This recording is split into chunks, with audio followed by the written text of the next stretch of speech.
IMTV செய்திகள் வாசிப்பது கீதா. சுவிசேஷபுரத்தில் உள்ள பழமை வாய்ந்த CSI கிறிஸ்துவ தேவாலயத்தில் சேர்பின் பண்டிகை திருவிழா வெகு சிறப்பாக நடைபெற்றது. திருநெல்வேலி மாவட்டம் ராதாபுரம் தொகுதி குமாரபுரம் ஊராட்சியில் உள்ள சுவிசேஷபுரத்தில் சிறப்பு வாய்ந்த ரேனியஸ் அப்போஸ்தலர் அவர்களால் உருவாக்கப்பட்ட DA பள்ளி CSI கிறிஸ்தவ தேவாலயம் உள்ளது. CSI கிறிஸ்தவ யோவான் ஆலயத்தின் 129வது சேர்பின் பண்டிகை திருவிழா வெகு சிறப்பாக நடைபெற்றது. பல நாடுகளில் இருந்து மக்கள் கலந்து கொண்டு விளையாட்டு போட்டிகளை ரசித்து ஜெப ஆராதனைகளில் கலந்து கொண்டு தேவ ஆசீர்வாதம் பெற்று சென்றனர். வந்த அனைத்து மக்களுக்கும் 3 நாட்கள் உணவு வழங்கப்பட்டது.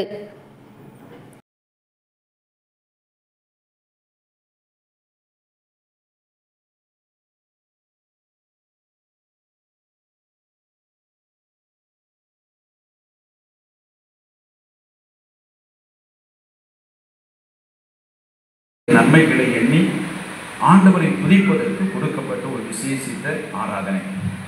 ஆண்டு முழுவதும் 365 நாட்களும் தேவன் நமக்கு திருச்சபையை கொடுத்து இந்த திருச்சபையின் வாயிலாக நம்மை ஆசீர்வதிக்கிறார்.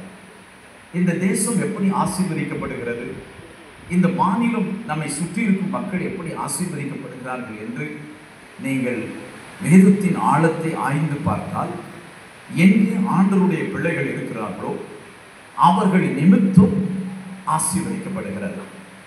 ஆபிரகாமை தேவன் சந்தித்தார். சந்திக்கும் போதே அவர் தம்முடைய அன்பை நினைவு பேசினார். எப்படி சொன்னார்? சோதோம் குமராவை நான் அழிக்கப் போகிறேன் என்று சொன்னார். உடனே ஆபிரகாம் திறப்பில் நின்று ஆண்டவர் சமூகத்தில் ஜெபித்தார். எனவே ஆண்டவர் அங்கே லோத்தையும் அவருடைய குடும்பங்களையும் சந்ததியும் ரட்சிக்க சித்தமானார். எப்போதும் ஒரு தேவ மனிதன் திறப்பில் இருக்கும் பொழுது அந்த பட்டணத்தில் இருக்கக்கூடிய புறஜாதிகளும் பாதுகாக்கப்படுகிறார்கள், ஆசீர்வதிக்கப்படுகிறார்கள். இதுதான் உண்மை. கடந்த 2 மாதங்களுக்கு முன்பு நானும் என் மனைவியும் இரவில் ஜெபித்துக் கொண்டிருக்கும் பொழுது திடீரென்று ஆவியானவர் மியான்மர் போன்ற தேசங்களுக்காக ஜெபிக்க சொன்னார்கள். ஆண்டவர் சொன்னார். நாங்கள் அதற்கு ஜெபித்தோம். நீங்கள் யோசிச்சு பார்த்தீங்கன்னா பெரிய அளவில் அந்த அழிவு வந்திருக்க வேண்டும். ஆனால் அது கொஞ்சமாக குறைக்கப்பட்டது. மத்தேயு 24 நீங்கள் வாசித்தால் அங்கே பஞ்சம், பூமி அதிர்ச்சி, கொள்ளை நோய்கள், பல விபத்துகள், மரணங்கள், துக்க செய்திகள் நடக்கும். ஆனால் தெரிந்து கொள்ளப்பட்டவர்களின் நிமித்தம் அந்த நாட்கள் குறைக்கப்படும் என்று எழுதப்பட்டிருக்கிறார். அப்படி என்றால் ஒரு சபை, தெரிந்து கொள்ளப்பட்ட ஒரு மணவாட்டி சபை,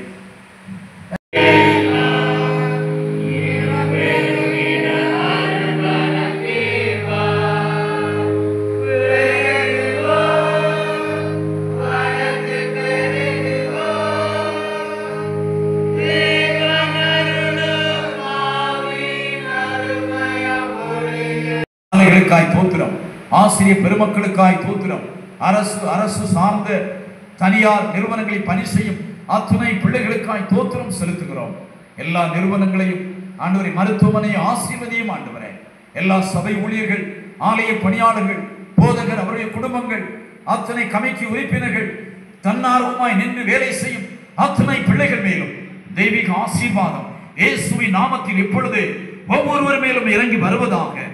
தேவனுடைய நாமத்திற்கு என்று கனத்தை பெற்று மகிழ்ச்சி அடைபடி செய்வீராக. சந்தோஷம், மகிழ்ச்சி கேட்கப்படும். துக்க நாட்கள் முடிந்து போகட்டும். ஆண்டவர் இதுவரை நடத்தின தேவன் இனிமேலும் வரப்போகிற ஆண்டுகளிலும் நடத்தி ஆசீர்வதித்து அற்புதங்களை செய்யும். எல்லா விசேஷித்த ஆராதனைகள் ஞாயிறு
அடுத்தது சொல்லுங்க. அடுத்தது நெக்ஸ்ட் ஏ நம்பர் 1 ஏ.